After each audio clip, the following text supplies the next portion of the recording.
Olá meninas, tudo bem com vocês? Mais uma aula bacana e hoje nós vamos falar sobre o Dia da Consciência Negra com a professora Suelma. Deixe suas curtidas, seus comentários aqui e nos vemos na próxima aula. Um beijo!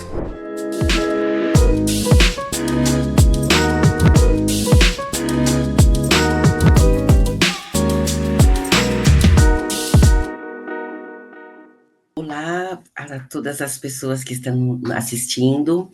Em primeiro lugar, eu quero agradecer o convite para participar desta aula, né, e deste curso, dessa potência de projeto, que é coordenado, né, pela Sandra Nogueira. Sandra, muito obrigada pelo convite. A primeira-dama Larissa, e a minha amiga Janete, também, que fez um contato comigo. Então, é sempre um prazer participar desse curso das promotoras legais e populares, e nesse novo formato. Então, vou me apresentar. Meu nome é Suelma, eu estou falando aqui da cidade de São Paulo, sou assistente social e formada mestre em gerontologia. E também ativista, né, do movimento negro, aí participo de alguns grupos de assistentes sociais, o GERES, a Soeto, o Instituto Gera, então sempre tendo a questão racial como na transversalidade da ação. Bom, hoje o tema é consciência negra. Então, o mês de novembro, né, ele proporciona essa discussão, e eu vou, assim, fazer um pouquinho de um percurso na história para a gente entender o porquê da necessidade de uma data, né, e dessa paralisação, um dia de reflexão, significado, né, do 20 de novembro. Tem uma lenda, né, africana, que ela nos remete ao símbolo de um pássaro, o sankofa, que ele diz que é importante olhar o passado para entender o presente e pensar o futuro. Então, por isso que eu vou voltar um pouquinho no passado, para a gente entender o porquê esse nosso presente, porque ainda falamos, século XXI, do mês da consciência negra e consciência negra. Bom, então voltando em qual passado, né? Qual é o meu marco? É o período da escravidão, né? Então, naquele período, foram instituídos no Brasil, as pessoas foram escravizadas, né? Vieram em situação de escravos, né? Lá de África, e foi instituído, então, algumas leis antes de chegar na Lei Áurea. E essas leis, elas já foram anunciando, então, a abolição. A primeira lei é a Lei Eusébio de Queiroz. A Lei Eusébio de Queiroz, ela proibia o tráfico de pessoas escravizadas no Brasil, né?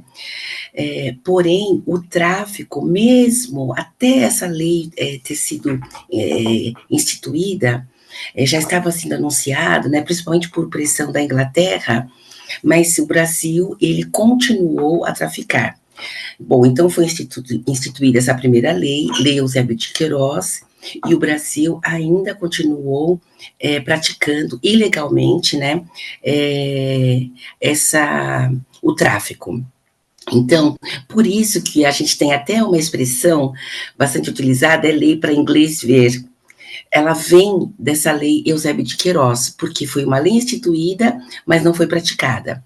Então, ela ainda durou mais de 20 anos, né, depois que a lei foi instituída, para a eliminação total, né, do uso da mão de obra de pessoas escravizadas. A segunda lei foi a lei do ventre livre. Ela foi instituída em 1871. Então, essa lei dizia o quê? Que todas as mulheres escravizadas dariam à luz a bebês livres, então os bebês nasceriam livres. Mas vejam, como um bebê nasce livre se sua mãe e seu pai, né, estão na condição de pessoas escravizadas? Então, foi uma contradição, né? E é interessante, trazendo um pouco desse passado, né, desta lei, para o que nós vemos hoje, a situação, né, de muitas crianças negras, né, que vêm de famílias em situação difícil e que essas crianças também ficam aprisionadas naquela situação de pobreza, extrema pobreza, né, em função da situação das mães. Nós temos um exemplo muito trágico, inclusive, do que aconteceu com aquela criança, né, chamada Miguel, que a mãe trabalhava como empregada doméstica no período da pandemia, e no momento que ela saiu para passear com os cachorros dos seus patrões, o Miguel foi colocado dentro do elevador, né, pela patroa, e ele acabou falecendo. Então, as nossas crianças negras, em função da situação das mães e pais, ainda vivem nessa condição, né, aprisionadas, e muitas perdem suas vidas. Então, a lei do ventre livre, ela, na verdade, não teve uma efetividade, né? E a outra lei foi a lei do sexagenário. O que dizia essa lei? Que as pessoas acima de 60 anos ficariam livres, mas teriam que pagar uma indenização ao seu proprietário. Então, vejam, dificilmente as pessoas, né, conseguiriam chegar aos 60 anos naquela condição de pessoas escravizadas, por todas as situações que eles passavam. E ainda assim, elas teriam que pagar a indenização e trabalhar mais um período nas fazendas, nas lavouras, para os seus proprietários. Então, se a gente remete também as pessoas idosas, né, que hoje muitas são forçadas a continuar trabalhando, porque tiveram uma vida durante a fase adulta, muitos não conseguiram se aposentar, né, então aquela regularidade do INSS, os adoecimentos. A gente lembra que a primeira vítima da Covid foi uma mulher negra idosa, né, que estava trabalhando, uma empregada doméstica no Rio de Janeiro. Então, a lei, eu estou fazendo assim um pouquinho do paralelo do passado para a gente, né, ver como que hoje a situação, ela, é óbvio, nós tivemos muitas mudanças, mas assim, para a população negra ainda é bastante afetada, né, pela sua condição de vida.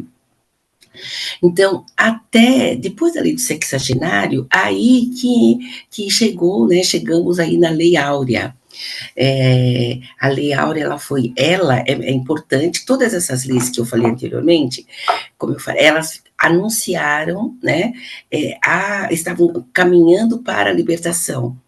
Então, a Lei Áurea, ela oficializou a libertação, né? Então, a data dela é 13 de maio, foi a data que a princesa Isabel assinou. E lembrando que o Brasil foi o último país das Américas a acabar com a escravidão, né? E aí, depois que a Lei Áurea foi assinada, o que a gente assim sempre fala, né? E o 14 de maio, o que aconteceu com a população negra, né? Na verdade, aí começa um grande problema para a população, porque não houve nenhuma preocupação por parte do Estado de incluir, né, as pessoas que até então eram a mão de obra utilizada na formalidade do trabalho. Muito pelo contrário, a mão de obra negra ela foi substituída pela mão de obra do imigrante. Então, vejam, o povo que fica sem moradia, sem emprego, o que acontece, né? E é interessante também que as primeiras leis do Código Penal, as primeiras leis do crime, foram para a população negra.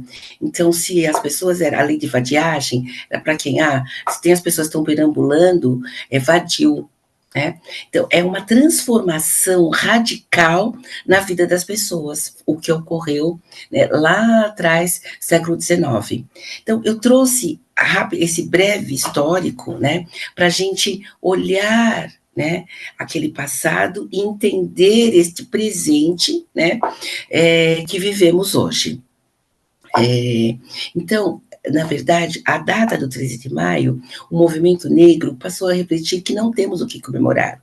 E isso foi um grande problema, porque nos livros didáticos, né, esta data é a data que, para muitas pessoas ainda hoje, a abolição da escravatura, de fato, né, mas que ela trazia um constrangimento, porque a impressão os negros foram libertos, os livros não contam toda a luta, né, que houve para se chegar a esta data. Não se contava, por exemplo, a luta nos quilombos, né? A forma dos negros reagirem contra aquela situação de pessoas escravizadas, então, as fugas, os suicídios e tantas outras estratégias, né, para se sair daquela condição. Então, o que se passa no imaginário é simplesmente uma relação de subalternidade, de enfraquecimento, né? E que essa, então, essa é a função, né, do movimento negro, de recontar a história e revisitar a história, como a gente fala, né? Vamos colocar os pingos nos is.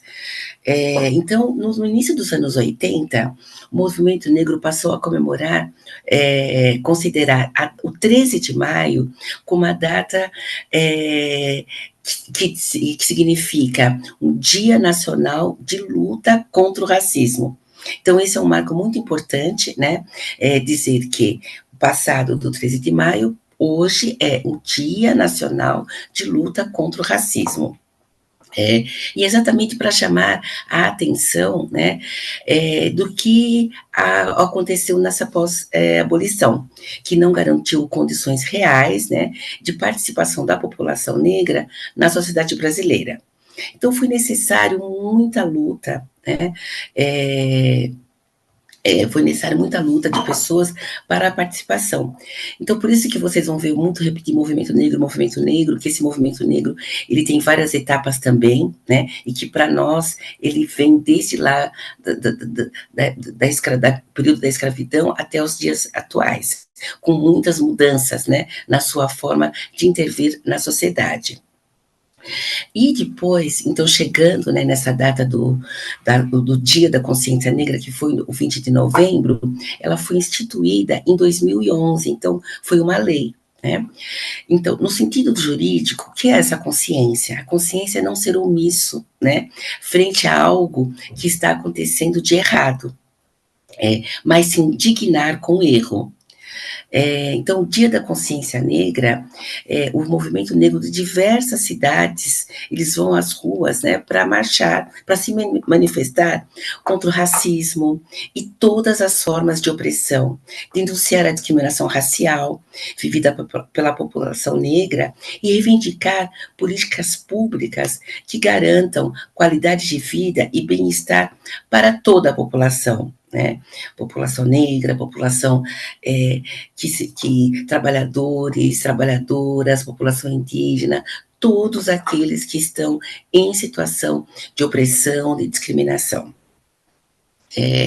Então, essa data, ela vem de um grupo, né, ela vem lá de Porto Alegre, um grupo de gaúchos que estiveram à frente, né, e justamente por quê? Um dos objetivos foi discutir a proibição de entrada de negros e negras em clubes da capital, né, além de debater o racismo e a inserção de negros e negras em espaços de poder. Vejam que interessante, né, isso na década de 70, e hoje nós discutimos a inserção de negros e negras em espaços de poder, porque o olhar, né, de quem sofre determinada discriminação, ele muda a dinâmica de toda a sociedade. Então, se melhora para um grupo, vai melhorar para toda a sociedade, né? Então, ao longo do tempo, diversos coletivos e movimentos sociais foram se articulando, e a ideia de criar uma data, né, para a consciência negra foi tomando força nacional, de modo a estabelecer, então, o dia em que Zumbi dos Palmares, né, foi capturado, então, o líder do Quilombo dos Palmares, foi capturado, então, foi em 20 de novembro de 1695, então, assim, só para dizer que o 20 de novembro é a data nacional, é fundamental, então, para revelar todas as desigualdades, a violência contra a população negra, que ainda está presente, né? Bom, aí a gente pensa, né, o que aconteceu, então, com ele? Tivemos a data, chegamos aqui século XX, hoje estamos no século XXI, e eu gosto muito de um pensamento, né, do professor Milton Santos, que ele fala, né, tem um artigo dele que fala da cidadania mutilada. Então, mutilada, que significa, né, uma cidadania cortada, né? Então, os negros e negras, né, no Brasil, vivemos uma cidadania mutilada. Então, ele diz, mutilada no trabalho. Então, a população negra, ela não é contratada para determinados cargos, né? Então, a gente pode perceber como é difícil receber o negro ou a negra receber uma promoção. Geralmente, nós estamos nos serviços mais pesados, que é clássico, emblemático, né? É a faxina, é o carregador, é o segurança, né? A cidadania mutilada na remuneração. As mulheres negras, principalmente, estão na base da pirâmide social, são as que recebem as piores remunerações. Nós temos o caso ainda atual quando a gente vê na mídia, né, o resgate de trabalhadoras domésticas idosas que vivem em situação análoga ao trabalho escravo. A cidadania mutilada na moradia. Então, a gente tem uma divisão territorial que é gritante, né? Então, espaços que são habitados majoritariamente por pessoas negras, né? E espaços que são habitados majoritariamente por pessoas brancas. Então, de acordo com o professor Milton Santos, a cidadania mutilada em relação aos baixos salários, cidadania mutilada em relação à moradia, cidadania mutilada em relação à saúde também. Então, nós temos o nosso Sistema Único de Saúde, o SUS, mas, infelizmente, sabemos que existe um gargalo, principalmente em relação aos tratamentos mais complexos. Pessoas ficam na fila, né, aguardando uma cirurgia, enfim. Os medicamentos também, que muitas vezes de alta complexidade, a dificuldade em acessar, e quem sofre muito com isso é a população negra. Inclusive, existe a política integral, a política nacional integral de saúde da população negra, que foi também uma conquista do movimento negro, justamente para que os profissionais da saúde olhassem para a população negra e entendessem algumas particularidades, né, em decorrente de toda a situação do racismo, porque o racismo ele adoece, né, e de doenças que são características da população negra. Então, também isso foi um grande avanço para nós, né, em relação à saúde. Cidadania mutilada na educação. Então, nós sabemos que a qualidade do ensino público, muitas vezes, né, principalmente reforçando a questão dos territórios distantes, periféricos, onde muitas vezes os alunos não têm, por exemplo, um laboratório, acesso a esporte com uma quadra, enfim, com toda a infraestrutura necessária. E às vezes o aluno é desmotivado, inclusive, a voltar a estudar, né, a continuar os estudos. A evasão escolar entre jovens, entre adolescentes e jovens negros, ela é muito grande, por diversos assuntos, por diversos motivos que aqui eu não vou nem adentrar, mas é só para dizer que nós temos também essa cidadania mutilada no campo da educação. E lembrando do que eu falei inicialmente, em relação até aos próprios livros escolares, né, que retratam, que não contam a verdadeira história da população negra, do povo negro, algo que o movimento negro também tem feito com muita luta. E foi instituído, inclusive, no campo da educação, a Lei 10.639, depois ela foi atualizada para a Lei 11.645, que fala sobre a obrigatoriedade do ensino da cultura negra, cultura africana, na educação. E a 11.645 incluiu também a cultura indígena. Então, problematizar, como nós estamos fazendo aqui, né, falando sobre o Dia da Consciência Negra, falando sobre a consciência negra, o porquê, né, por que é necessário. E a cidadania mutilada, inclusive, no direito de envelhecer.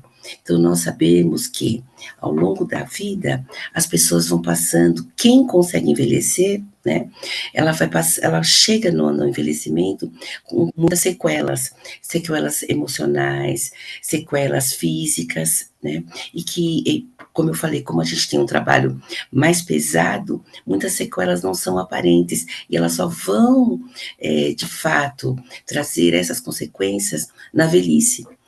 É, só um parênteses antes de continuar falando dessa última dimensão, que é a dimensão do envelhecimento, a importância de toda essa luta do movimento negro, que institui, então, o 20 de novembro, nós também temos, por exemplo, a Lei K.O., que ela é de 1989, e ela torna o racismo um crime.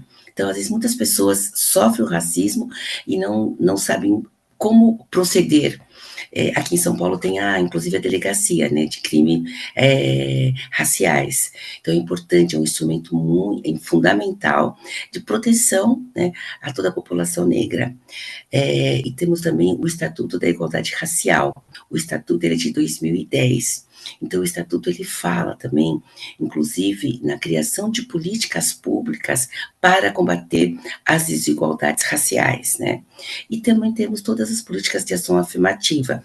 A que ficou mais famosa são as leis de cotas nas universidades, e que também trouxe uma grande possibilidade de estudantes ingressarem nas universidades públicas.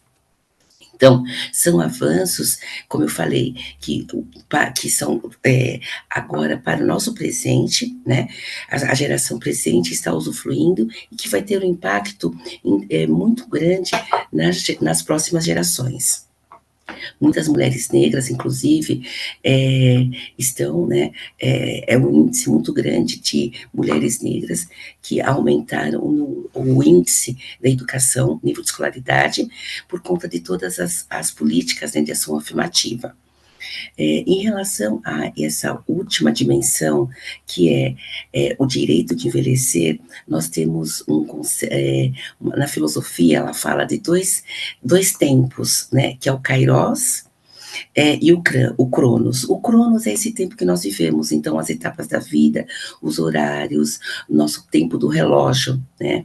Horário para trabalhar, horário para dormir. E o Kairos é o tempo da experiência de vida, é o tempo, é o momento, são as oportunidades. Então, quando a gente pensa na dimensão do envelhecimento da população negra, é fundamental pensar no Kairos, porque esse tempo do Cronos, ele nos mutila, né? Como eu havia falado, ele nos adoece, ele nos mata. E o Kairos, ele é o tempo que nós temos para ter um bom viver, um bom envelhecer. E é isso que o movimento negro luta, né? Para um bom envelhecer. Então, por exemplo, as mulheres, o envelhecimento ele é o número de mulheres é o maior em termos de pessoas idosas. E as pessoas negras é um número menor de pessoas idosas. Nós não somos ainda as pessoas mais longevas. E é isso a gente percebeu, por exemplo, no período da Covid, as pessoas mais idosas, mais longevas, que começaram a serem vacinadas. Então, o grupo de pessoas negras que compõem o grupo de idosos mais jovens, demorou para receber a vacina. Então, por isso que é preciso a gente olhar para a sociedade e olhar as particularidades, né? Então, por exemplo, se a gente pega as mulheres negras, como será esse envelhecimento, uma vez que nós estamos na base da pirâmide, somos as que recebem os piores salários, que estamos nos piores cargos, né, nos serviços mais pesados. É preciso pensar nisso. Então, esse envelhecimento para nós, ele às vezes não existe o tempo de parar de trabalhar, porque nós não conseguimos ter a carteira registrada, né? Então, são períodos de desemprego, longos períodos de desemprego, são os trabalhos informais, né? Então, às vezes a pessoa trabalha de faxina a vida inteira e ela não teve o registro em carteira. Como que ela vai comprovar depois? Ela não vai ter uma aposentadoria. Enfim, nós precisamos olhar para a sociedade e olhar para a população, né, a população negra. Então, o Dia da Consciência Negra, a consciência negra, na verdade, ela é para toda a sociedade, para a gente pensar como as pessoas estão vivendo e envelhecendo, né. Nós temos a insegurança financeira, justamente, se você não tem uma aposentadoria, você passa a ter uma insegurança financeira. E essa insegurança financeira, inclusive, para a população negra, ela reflete nas gerações dos mais jovens. Então, a gente sabe que tem muitos adultos e também pessoas jovens desempregadas que vivem da aposentadoria dos mais velhos, né, que já conseguiram um salário mínimo com muito sacrifício, então ainda estão sustentando os seus mais novos. Essa é uma característica muito grande que a gente percebe hoje. Nós tivemos também um avanço quando, em 2015, teve a Marcha das Mulheres Negras, que reuniu mais de 50 mil mulheres em Brasília. Então, justamente para denunciar o sexismo, o machismo, para falar do bem viver, né, que é um conceito indiano. E essa marcha, ela teve o objetivo de denunciar o genocídio da juventude negra, e é muito interessante, né, porque quando o movimento negro vai para as ruas, e é uma característica nossa da rua, né, a rua é o espaço, né, de luta, ele fala, né, ele olha para toda a população. Então, a marcha, ela denunciou, então, o direito, né, de todas as mulheres, ela falou por todas as classes, para mulheres de todas as classes sociais, porque um dado importante é assim, o racismo, ele não olha a classe. Então, eu estou aqui falando para vocês, não importa eu falar todo o meu currículo, né, porque eu vou ser afetada pelo racismo, assim como aquela mulher que está lá na faxina. O racismo atravessa todas as classes sociais, independente do lugar que nós ocupamos. Então, pensar no bem viver, pensar de como a dignidade desse viver, desse envelhecer, foi uma das bandeiras, né, de luta da Marcha das Mulheres Negras. Então, o novo movimento negro, ele apreende essa realidade, né, essas vivências pautadas na discriminação. Então, nós temos uma lupa muito focada para a sociedade, e é isso que nós pensamos, né, e que é isso que nós desejamos no 20 de novembro, que é a marca, né, mas que todos os meses do ano a gente tenha condições de viver com dignidade, com qualidade de vida, né, e esse bem viver e bem envelhecer. Então, acho que o 20 de novembro, essa consciência negra, que marcada por essa data, é para isso, é para que toda a população, toda a sociedade viva com dignidade, né, sem discriminação de nenhuma espécie. Então, acho que é um pouco isso, que é essa mensagem que eu queria deixar para todas vocês, e que a nossa luta continue, e que a gente consiga, de fato, comemorar, né, um novembro sem um dia que a gente não tenha que reivindicar, e apenas comemorar. Muito obrigada pela atenção de vocês.